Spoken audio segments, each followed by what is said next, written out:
100 years ago today, on this hallowed ground of Smith & Rowland Shipyard, Bluenose was launched.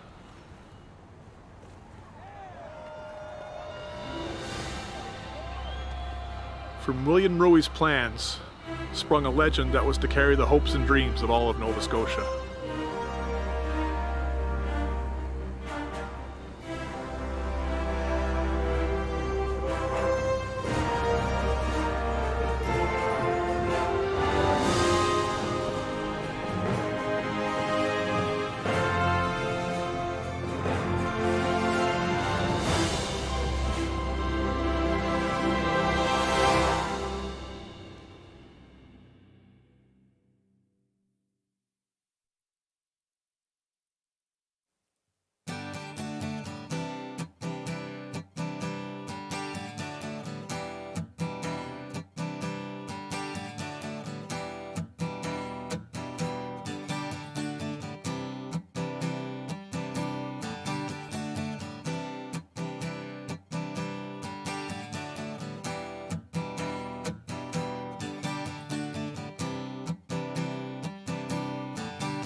Today in 1921, Canada's most famous ship was launched in the Lunenburg Harbour.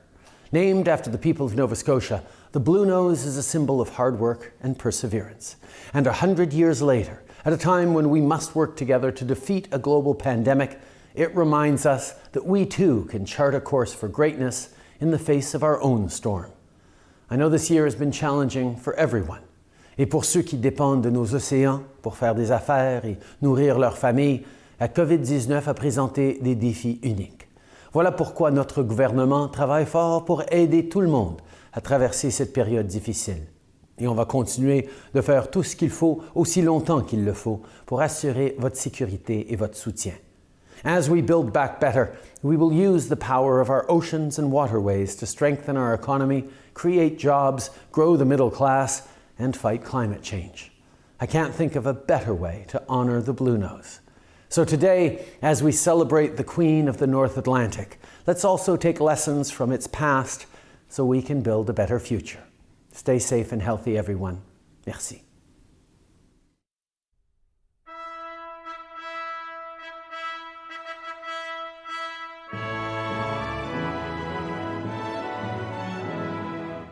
As the Queen's representative in Nova Scotia, it is my pleasure and honor to bring you greetings on the occasion of the Bluenose Launch Day, 100 years, virtual event.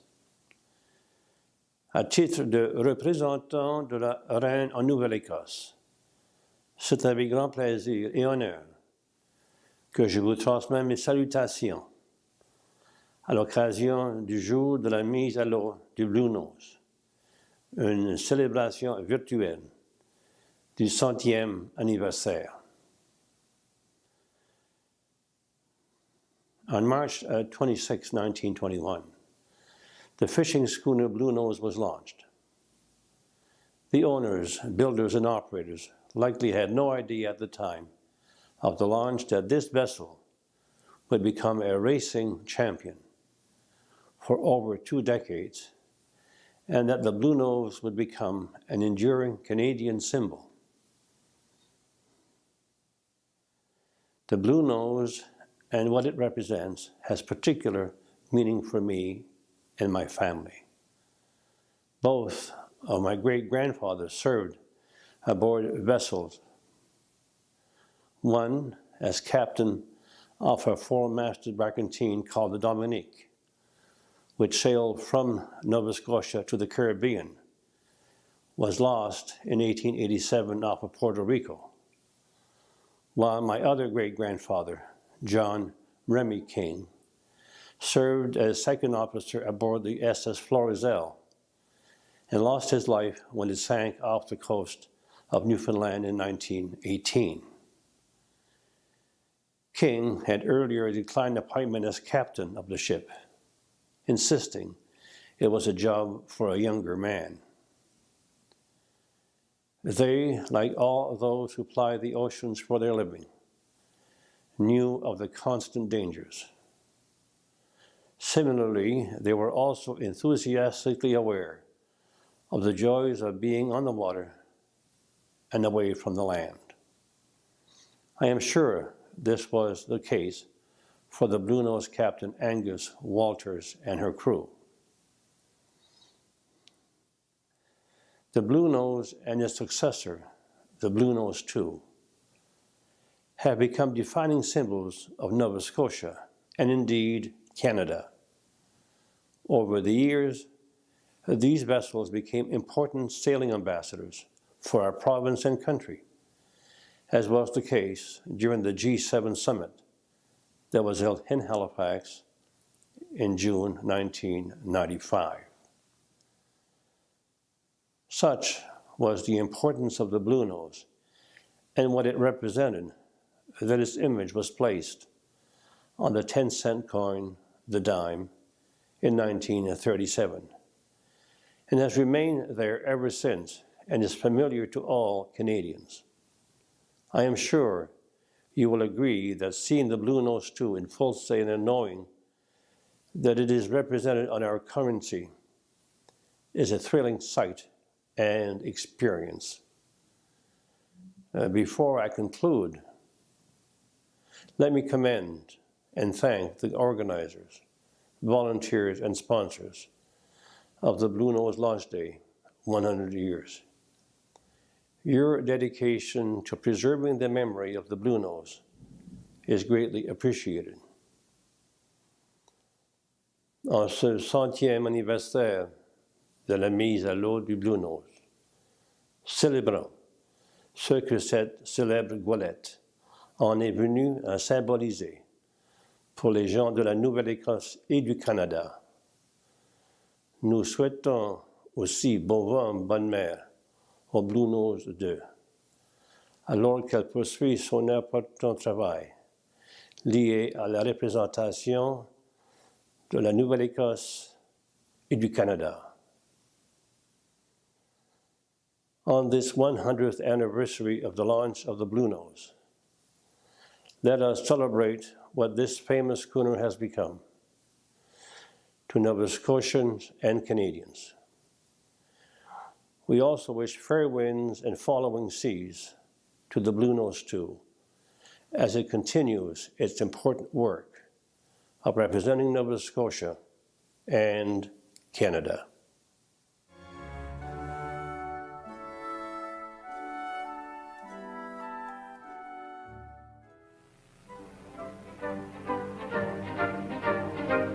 The International Fisherman's Trophy, Halifax, 1920. In this first race between American and Canadian fishing schooners, the Esperanto out of Gloucester won over the Delawana out of Lunenburg. Determined to win the trophy back, the Canadians hired a Halifax marine architect, William J. Rue. And in March 1921, a schooner was launched from the Smith & Rulin shipyard in Lunenburg. Her name was the Bluenose. Her skipper was Angus Walters, and together for the next 18 years, they would beat the fastest schooners in Canada and the best American challengers.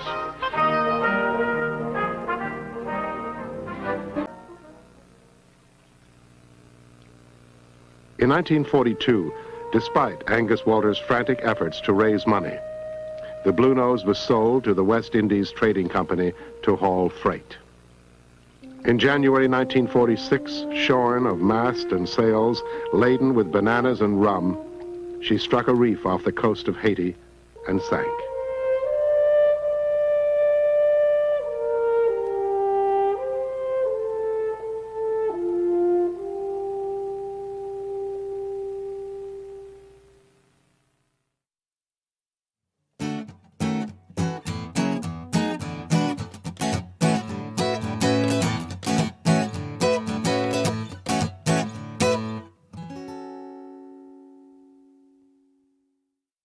The International Fisherman's Cup was, of course, the trophy that was awarded to the vessel that won the International Fisherman's Races.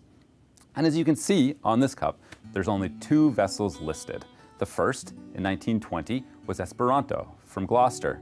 And every plaque since then has been awarded to Bluenose, as Bluenose was, of course, the undefeated champion.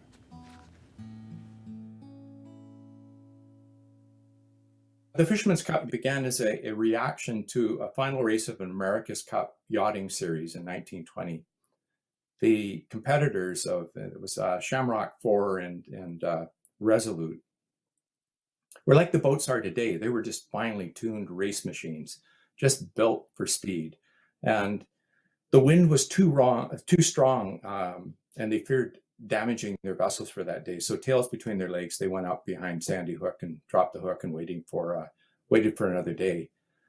Well, this caused like an immense amount of ridicule and derision with the public and the press, especially. I think one newspaper called it, they would have had a better race with paper napkin boats in a bathtub or something. And William Dennis, he suggested a better race. It would be one between the two largest fishing schooner communities on the coast, Gloucester, Massachusetts, and Lunenburg, Nova Scotia. I think he just was a big proponent of this province and its people, and he would do whatever he could with what he had, and he was more than happy to support, whether by utilizing the newspapers to promote it, his radio station, or to provide money or a cup or a dinner to advance Nova Scotia and the people of Nova Scotia. And that was his way of giving back, I think, one of the many ways that he gave back to the province that he loved so much. So they called it the Race for Real Sailors. That's how he promoted it. And they had a contest set up in the fall of the same year. The Yankees ended up sending up a schooner called Esperanto with Captain Marty Walsh. And the Canadians entered Delawana with Captain Tommy Himmelman. Unfortunately for us, the Americans won the first two races and took the cup home to the US. And boy, that must have really hurt.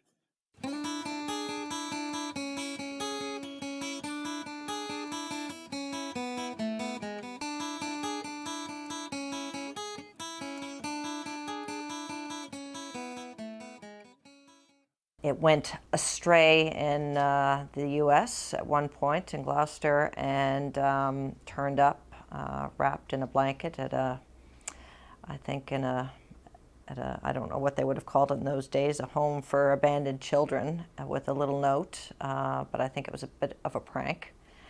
But there were, I think, a few, the insurer was called, I heard, and talking about what was the value of the cup and whatnot, but I think the cup symbolically meant a lot more than just the dollar value of it. Hello everyone, bonjour à toutes et à tous. I'm so pleased to take part in this celebration of a true Canadian icon. Il y a 100 ans, le Bluenose amorçait un voyage au long cours dans le cœur des gens de la Nouvelle-Écosse. Il figure au tableau d'honneur dans l'histoire de notre pays. The Bluenose was a legend in its own time and a symbol of Nova Scotia's reputation for excellence in fishing and shipbuilding. Under Captain Angus Walters, this great ship was unbeatable. She won 17 straight trophies in the International Fisherman's Race and came to be known as the Queen of the North Atlantic. By now, every Canadian knows the Bluenose on sight. We all see this magnificent ship almost every day on the back of Canada's 10-cent piece. And of course, Nova Scotians take the Bluenose with them almost everywhere, pictured proudly on their provincial license plates. Le legs du Bluenose est encore florissant aujourd'hui grâce au Bluenose 2, l'ambassadeur de la Nouvelle-Écosse auprès des amateurs de voile au pays et dans le monde entier. The Government of Canada is proud to support the Lunenburg Marine Museum Society in commemorating the 100th anniversary of the launch of the Bluenose with a grant through the Building Communities through Arts and Heritage program. Today is an exciting day in Lunenburg, and I know that many terrific activities have been planned to showcase your town's rich maritime heritage as well as the talents of hundreds of local artists. Although the pandemic has changed the way some of these celebrations look and feel, this virtual event means that even more of us, right across the country, can join you in toasting the greatest of the tall ships. Happy 100th anniversary to the Bluenose.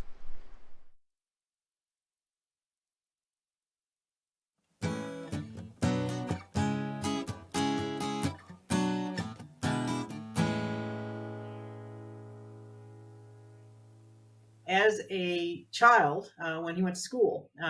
William James Ruey, while his dad at the time had started the pop factory, his passion, for whatever reason, it didn't run in the family genes, was boats. Stories I've been told and read that as a child that he would often get in trouble with the teacher because rather than doing his arithmetic while sitting at his desk, he'd be doodling pictures of boats. He evolved from that to building models, 4 or 5 foot models of sailing boats that he would take to ponds in Halifax and race. There's a story that goes that he actually asked his dad when he was maybe 9-10 years old to put outside ballast on one of these models that he built. And at the time, that was something that, just wasn't heard of in this area for racing schooners. So he went. So he was a young man then, and as he grew older, like I said, he went to work at the family pop factory. He then continued that passion by studying the Dixon Kemp, and he was doing amateur yacht design. So they were sailboats. Babette, which they have at the museum in Halifax, was one of his first designs for a sailboat. He numbered his designs. I'm going to hop around a little bit there. His designs were numbered because often when he designed the vessels, the name for the vessel wasn't known. So his numbering system for his portfolio was numbers. Bluenose was design number 17. He had not, up until the time that he was asked to design a fishing schooner that could compete and beat the Americans in the International Fisherman's Trophy, had he designed a large vessel or a fishing schooner. It was the success of the smaller sailboats that he had designed that allowed him to become well known as a naval architect in the area. There were no other naval architects in the area. He was at the cutting edge of that technology. Prior to then, they usually built schooners from models, from half models. Somebody would make a half model, carve it out, and they would use those lines to build the boats. He was very active in going to the shipyard and looking at how things were being done and making sure that they were being done to a specification. W.J. Ruey did receive numerous accolades over the years. I think there's probably 2 that resonated with him.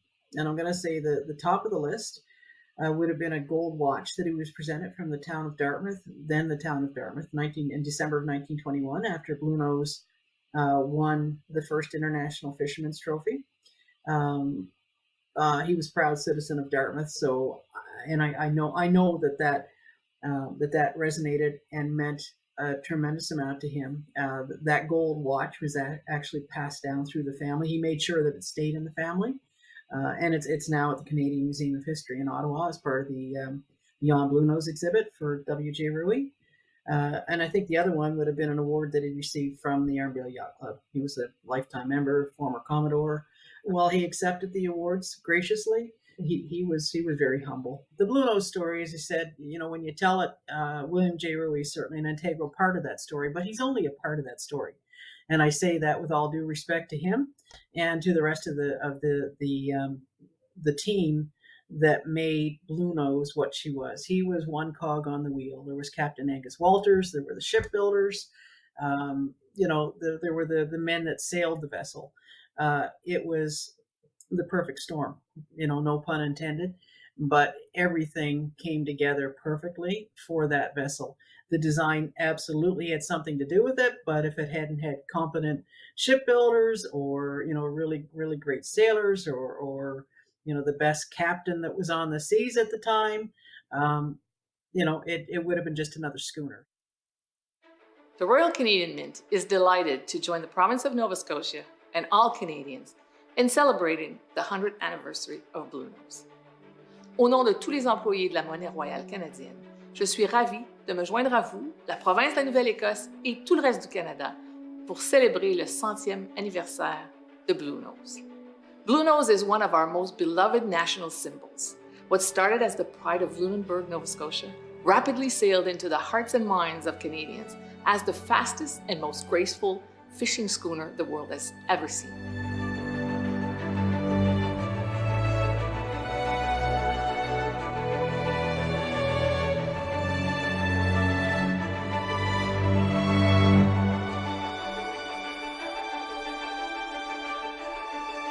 It has also been a special source of pride for the Royal Canadian Mint ever since it found a home on our dime in 1937. Le Bluenose est également une source de fierté pour la monnaie royale canadienne, puisqu'il figure au revers de nos pièces de 10 cents depuis 1937. It endures as an emblem of imagination, innovation, and know-how that built our country.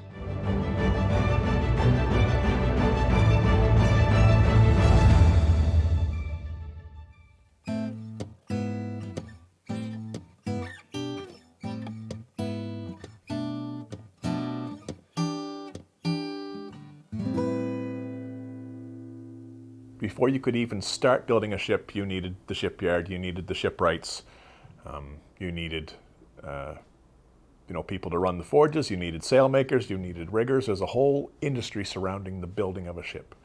So to get the timber, that means you needed sawyers up country somewhere, you needed people that were going to cut the trees, yard them out with oxen and horses, run them down the rivers to the sawmills. Then you're going to have to bring all that timber, acres of timber, into Lunenburg by rail, I assume. So then you have to build the ship, you have to raise the money to build the ship. Blacksmiths, sailmakers, riggers, shipwrights, you build the ship and then you have to maintain the ship. So a lot of those people are still employed maintaining this thing that they've built. You need people that are going to buy the fish when they come back with fish, you need people that are going to build the dories, you need people that are going to sell you fish hooks and wet gear and food for the ships. It's a single ship is a big thing. A fleet of ships is a massive thing. That's enough to drive the economy of the province. Lunenburg without Bluenose wouldn't be here. Bluenose without Smith and Rulin wouldn't be here. And Smith and Rulin wouldn't be here without the workers. When the keel was laid, everything was done outdoors. And that happened just slightly to the left side of the Bluenose 2 building as you look at it. So the Bluenose original was built there. Bluenose 2 was built inside the shed. And that, for me, became territory that was virtually hallowed.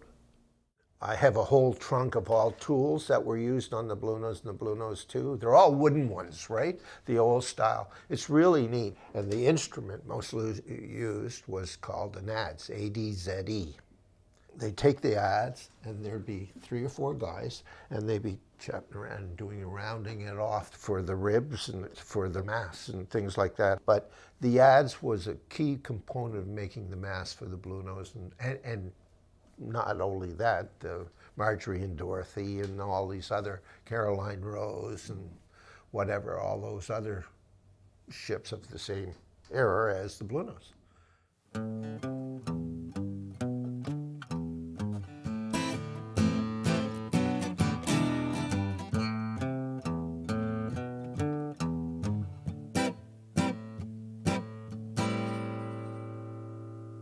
You know, if you need poles, if you needed handles for your tools, that's what the Mi'kmaq people would do.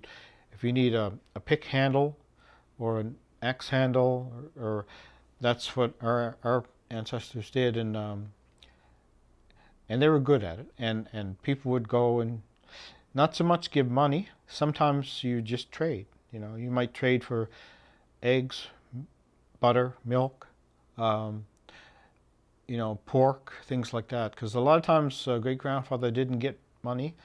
And if he did, he would get, for his big basket, 35 cents or 25 cents. And but a lot of times he would get just trade things. Yeah. So Joe Jeremy was my great-grandfather. He was well known for making very good quality mast tubes. So he would soak his wood on the shore, just under the water, and he would always go get his wood in the morning and make a basket. Well, one morning my father said he watched great-grandfather walk over, and he heard him. He was very upset, and he said, well, he was saying some words in Mi'kmaq that was not really good. So he said all of a sudden he saw great-grandfather put his old wooden rowboat, pushed it off and jumped in the rowboat and he started rowing across the river. Right across the river there was a beaver house. So he pulled up on the beaver house, walked up, got his wood back. So at night, beavers are nocturnal. The beaver would swim across, get great-grandfather's wood and take it over and put it on his house. Lunenburg has a very long and proud shipbuilding tradition. The shipyard in which Bluenose was built, the Smith & Rowland shipyard, located here on the Lunenburg waterfront, was largely responsible for building and constructing Lunenburg's Banks fishing fleet during the first half of the 20th century. And what would often happen, actually, would be that that these schooners, these new vessels, would be purchased and acquired by a Lunenburg firm or a Nova Scotia firm, and they would fish out of for a Nova Scotia company, often for a decade or between a decade and 2 decades, and then they would be sold to Newfoundland firms, where there wasn't the same type of a shipbuilding tradition. The forests, of course, were in Newfoundland grow slower and were cut down much earlier, so they didn't have quite the ability to build large ships. Certainly had a strong boat building tradition, but less of a shipbuilding tradition. So our vessels would often then make it down to Lunenburg, or sorry, to Newfoundland, and they would fish for a Newfoundland company for a number of years, and in the end would often be sold to the West Indies again, and then would turn into freighters in the West Indies, where they would freight goods between islands down south. And that, of course, ended up being Bluenose's fate. Timber measured, cut and pinned, loved by sea and embraced by wind. A vision true with beauty and lines, grown through the years, transformed by the times. Now, I get goosebumps when I read this, I just do. As with Bluenose, some hands of skill and vision, built from plans, trades and craft, honed so fine, timbers trued in oak and pine. A ship of grace, a ship of might, a ship of breadth and broad delight. So call this ship Bluenose, as she slides down into the Atlantic Sea.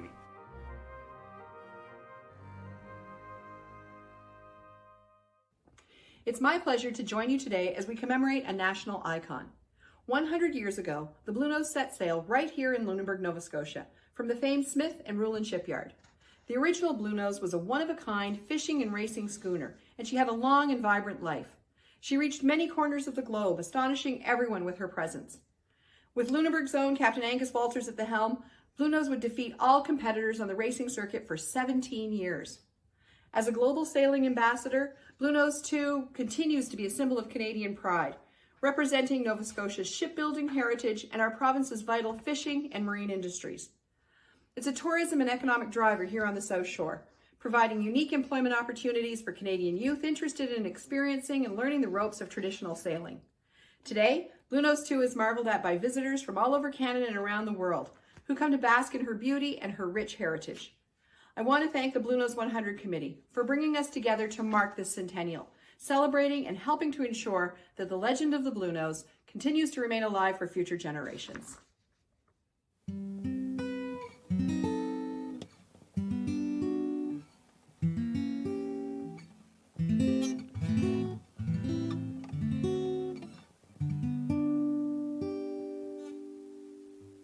I am the daughter of Audrey Smith, who christened the original Bluenose, and she was the daughter of Richard Smith of the partnership Smith & Rowland, of the shipyard Smith & Rowland. I have a copy of a postcard that she wrote. She wrote it to her Aunt Carrie and said, "Can you imagine me, the only woman on here? Did you say nervous? Well, I should say so. If you look hard enough," and the postcard was a picture of the christening, "if you look hard enough, you will see Uncle Angus, then me, and Papa," meaning her father, "bending over helping me on board." In reviewing kind of the history of the christening and launching of the original Bluenose, I was told this story by Heather Getson, who at that time was a curator at the Fisheries Museum. And she was able to review the minutes of the Women's Christian Temperance Union, the WCTU, which was a very powerful organization in town. There were some women, don't forget women were very strong in Lunenburg. And they apparently, the evils of alcohol, they were going to suggest to the powers that be, I'm sure to Angus and my grandfather and a few other people, that the champagne should not be used. Only grape juice should be used. Needless to say, that did not go over too well with the gentleman. And Mother and used a bottle of champagne, not a bottle of grape juice. But that was just one of the stories that I heard about the original. Mother was the oldest of 4 children, and there were 3 daughters and a son, and the youngest was Roderick, and he was only about 7 when the Bluenose was launched. And he and a friend, because they knew they wouldn't allow them on board, got up early and snuck on board, and they fell asleep. I don't know what time I think the launching was around 10 o'clock. And they woke up. They were in a sail locker or something. They woke up when they started what they call wedge, when they start to knock out the blocks for the launching. And anyway, it was through Ralph, who documented it, that Grandpa Dick's son actually snuck on board.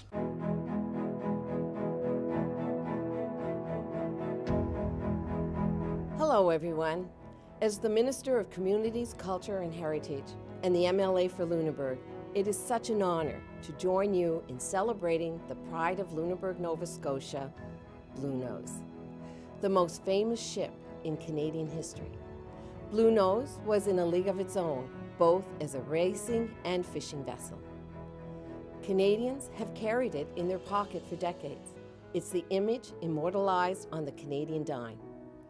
It connects us all to the sea and the skill, hard work, and teamwork needed to sail through any storm. But really, Bluenose is a symbol of community. It wasn't just shipwrights and sailmakers, but people from the entire community coming together, making all the materials needed to build a world champion schooner. So this centennial, as we celebrate 100 years of Bluenose's reign, we are also celebrating the determination and spirit found in communities across this land. A determination and spirit that stretches back thousands of years here in Mi'kma'ki. As a racing vessel, Bluenose had no equal. Her crews exemplified the tenacity that other schooner crews were measured against. As a fishing vessel, Bluenose could carry 500,000 pounds of fish per trip and brought in some of the largest catches ever recorded by a schooner. So Bluenose also represents the relationship we have to the ocean. Our economy and our environment are tied together forever. The proud spirit of Captain Angus Walters and his crew 100 years ago still echoes in the hearts and minds of the many young Canadians who join Bluenose crew each spring. I wish them and you fair winds and a very happy 100th anniversary. Thank you.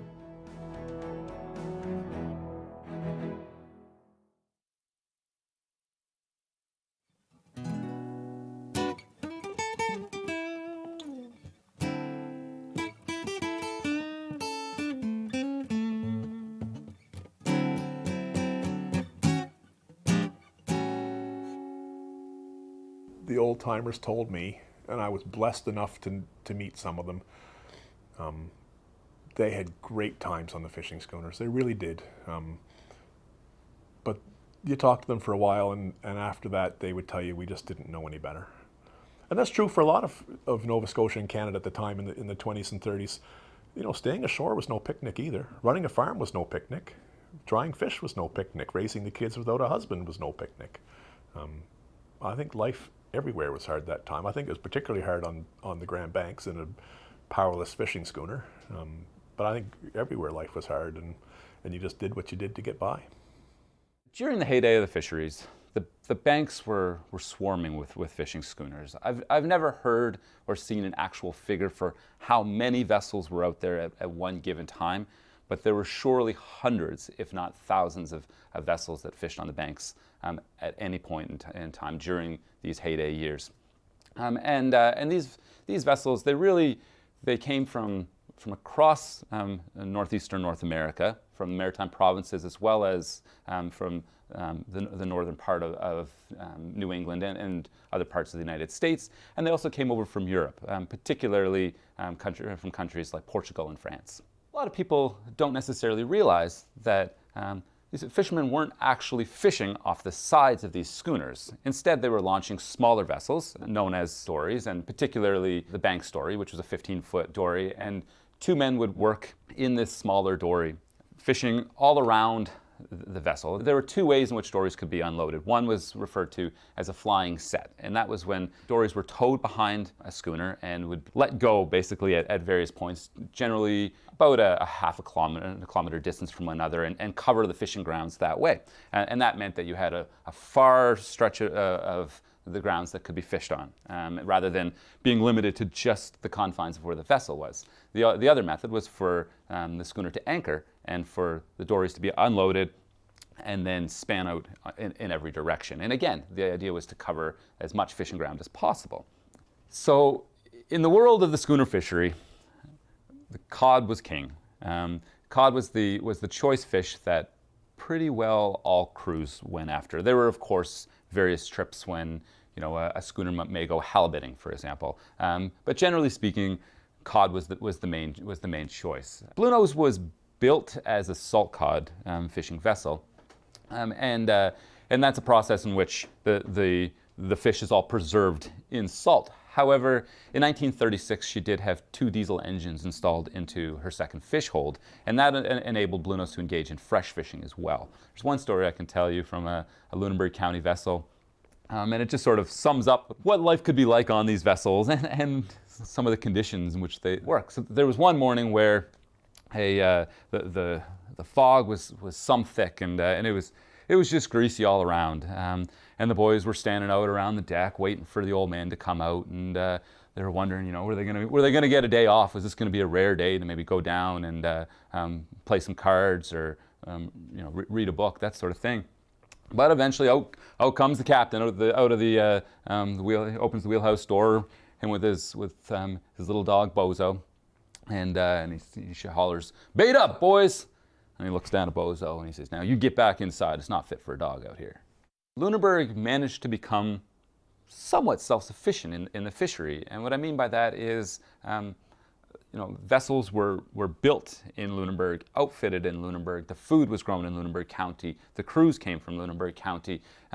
They were, with a few, very small exceptions, most of the processes involved in the fishery could be done right here in town, and that meant that the fishery was ultimately a critical part in the development of the town and of the community, but it also had real, true social implications for how families lived and how families operated as well.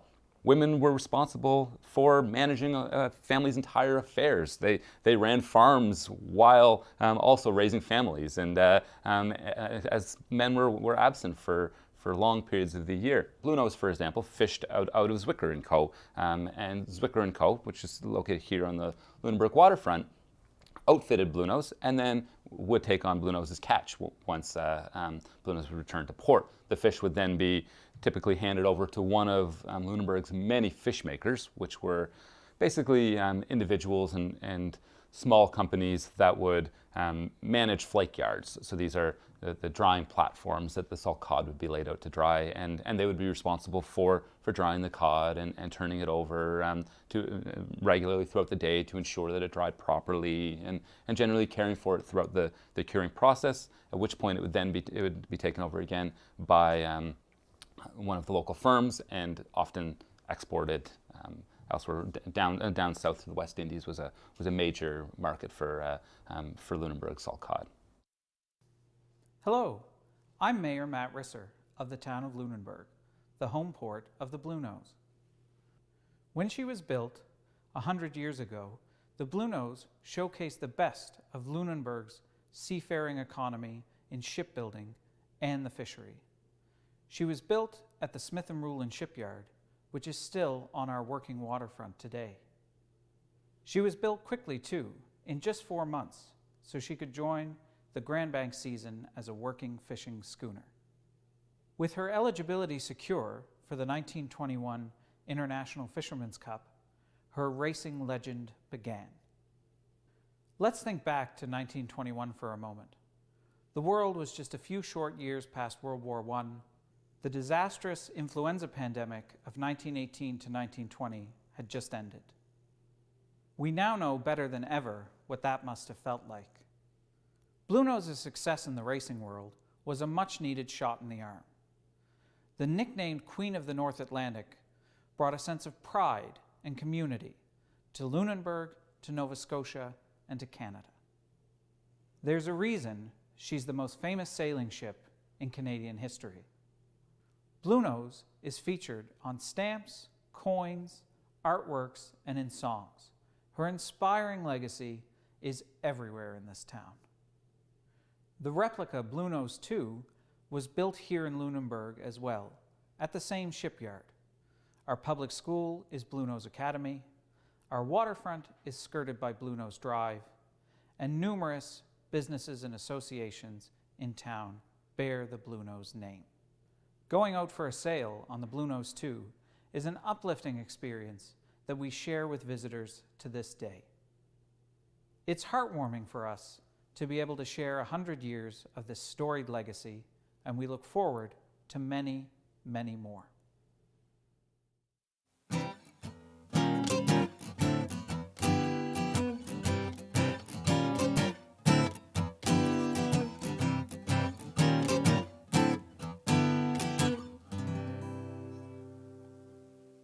When you looked out in the harbor going to bed, and they have widow's walks on many of the homes around here, but you could see up to 150 schooners.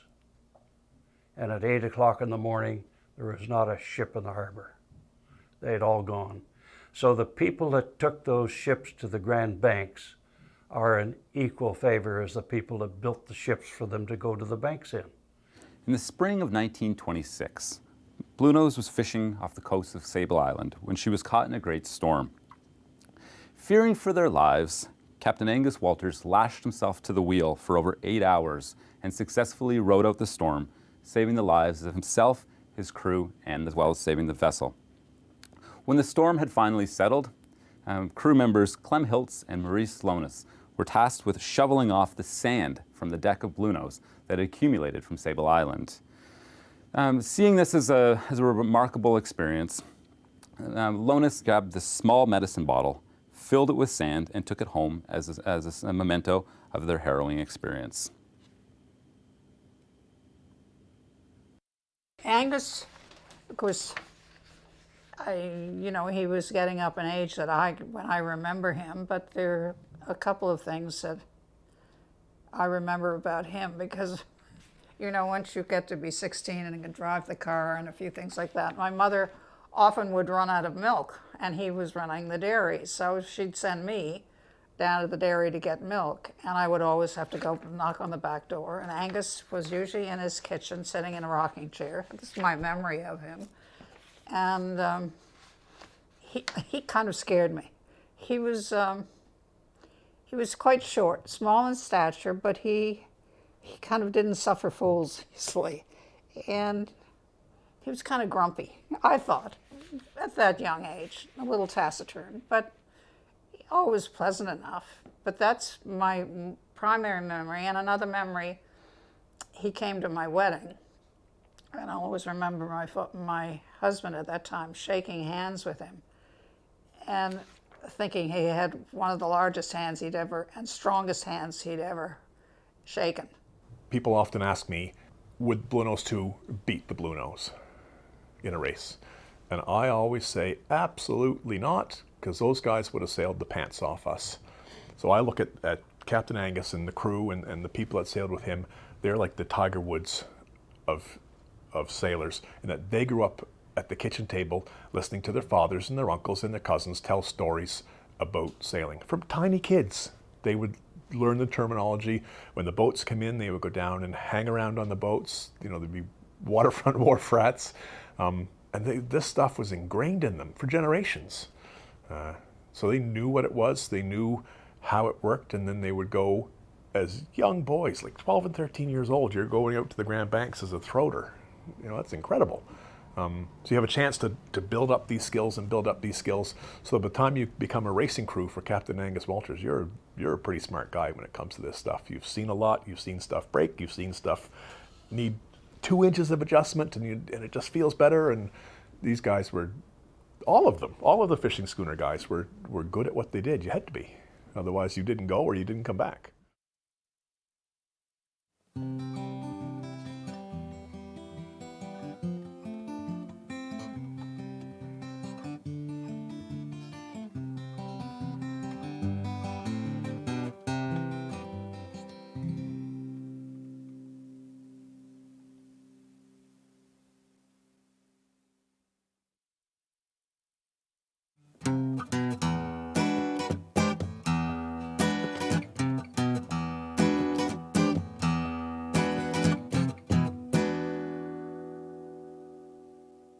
I'm often asked how close Bluenose and Bluenose 2 are in the design.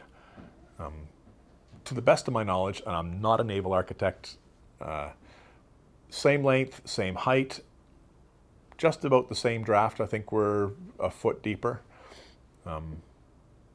Basically, it's the same animal. You've got the same horsepower in the sails. You've got the same hull design as near as two ships could probably be. So I think the two ships are fairly close in design, unless you're an absolute purist naval architect type. But if you see the Bluenose sailing in along the waterfront of Lunenburg or in some small town in Nova Scotia, that's going to be what you saw. The differences fall within regulatory aspects now. So you could build a Model T now, but you can't build a Model T without seat belts. For crewing the Bluenose 2, we have right now between 18 and 20 people, depending on regulatory requirements and how long we're going to be away from home and time off considerations. So 6 of us full time. There's captain, chief mate, second mate, bosun, engineer, and a cook. So we're the people that come back every year, and we're the people that look after the ship from a professional point of view.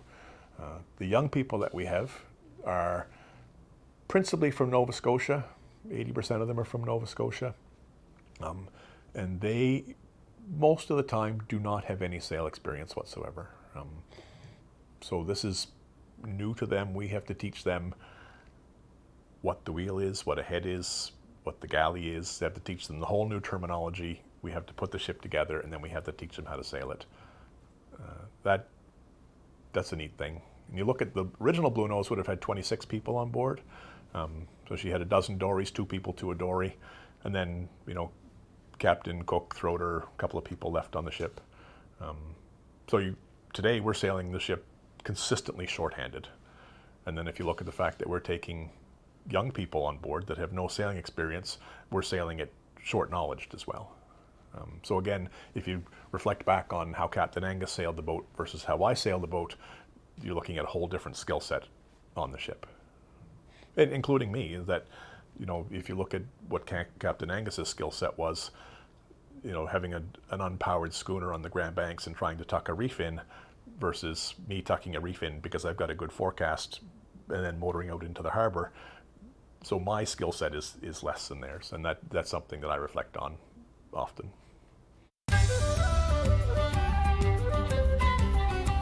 Hello, I'm Doug Ettinger, President and CEO of Canada Post.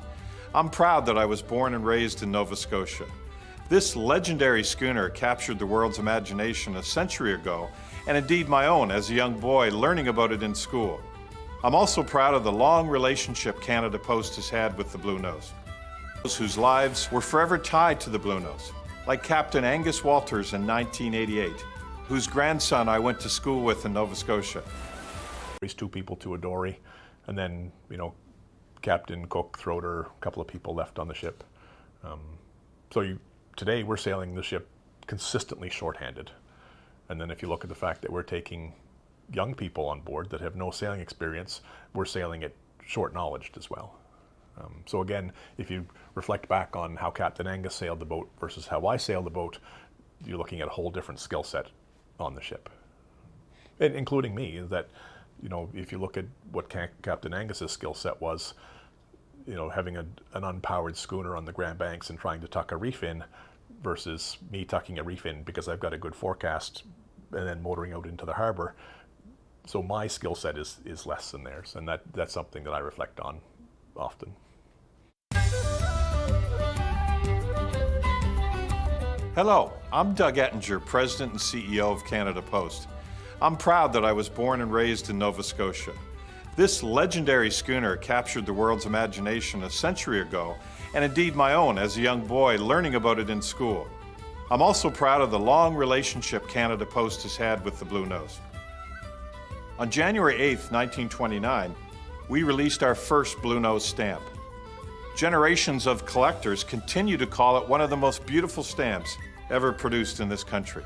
In fact, the stamp was so beloved and it represented the Canadian spirit so nicely that we featured it again on a commemorative stamp in 1982. We've also celebrated the stories of those whose lives were forever tied to the Bluenose, like Captain Angus Walters in 1988, whose grandson I went to school with in Nova Scotia. And the ship's designer, William James Ruey. We also honored him with a special stamp in 1998. This year marks the 100th anniversary of the launch of the Bluenose in Lunenburg. Once again, Canada Post will celebrate her and will mark this milestone with a new special stamp issue on June 29th. A very happy 100th anniversary to the Bluenose and those connected to her wonderful story.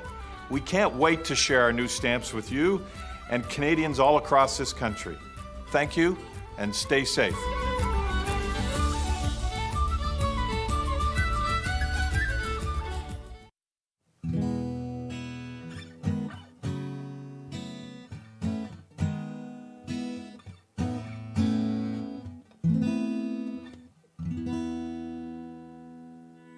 After watching the Bluenose 2 sailing in and out of the harbor for a couple of years, I got up the nerve to walk down there one day to get a job, never thinking for a moment they'd hire a Westerner, but they did.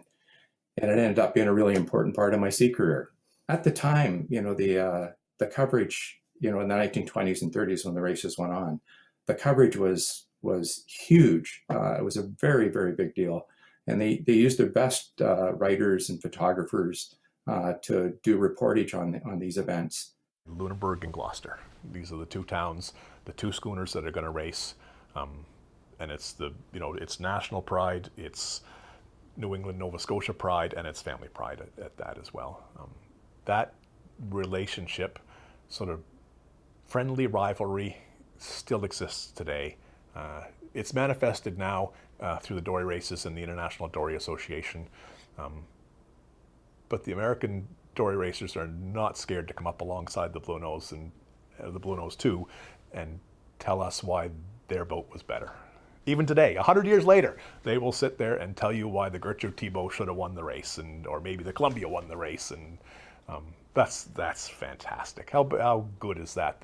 That friendly rivalry and the elbow to the ribs is still there.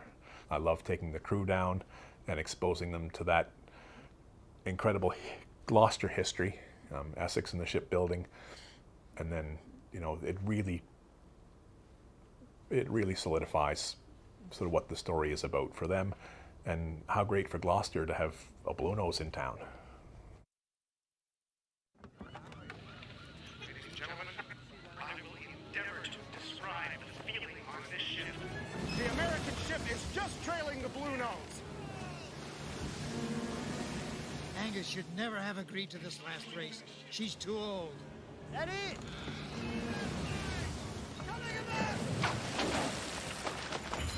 The God's on halyard back! Get to it, man! Appears there's some kind of difficulty. Our topsails foul!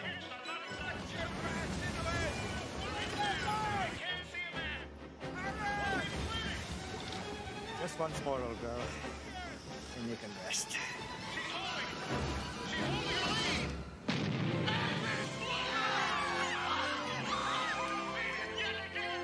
Her last last race and still undefeated, the Bluenose out of Lunenburg, Nova Scotia was fastest in the world for almost 20 years.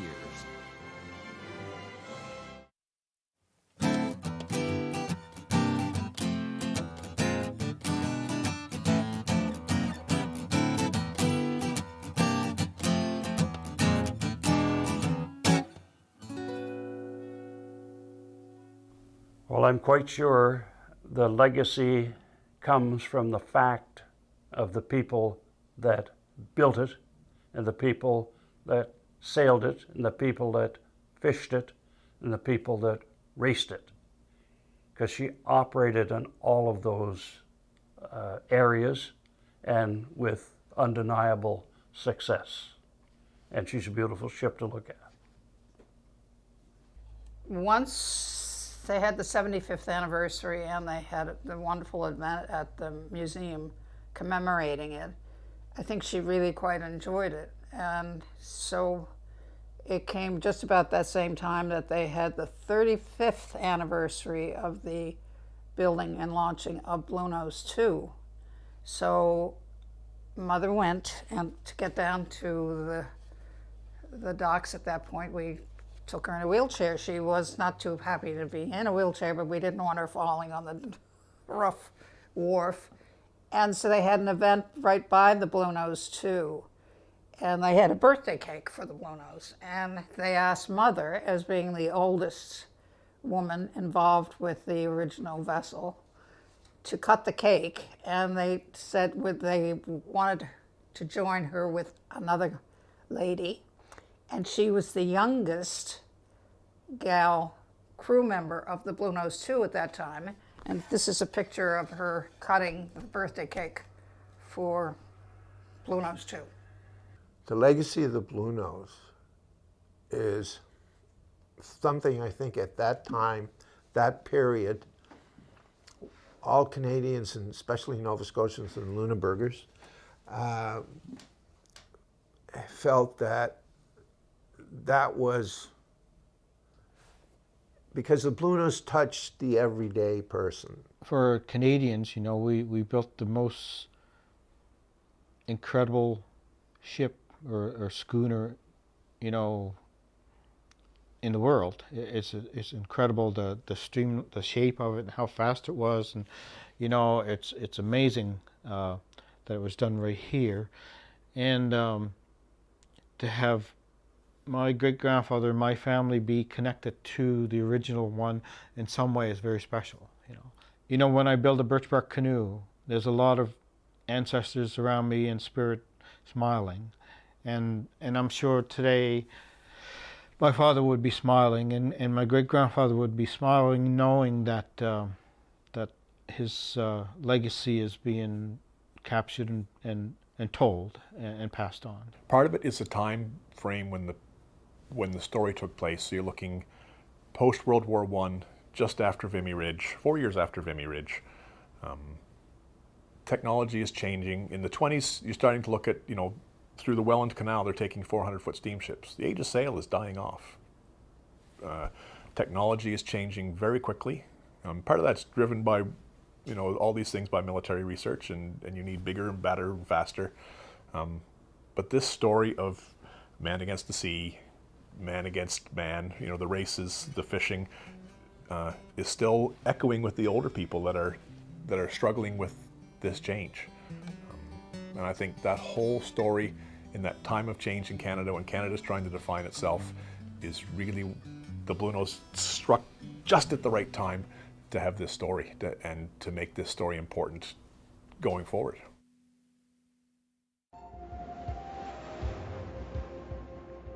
The Grand Bank schooners, fore and aft rigged on 2 masts, were strong, sturdy vessels able to carry large loads of salt fish and maneuverable enough to survive the storms and squalls of the North Atlantic.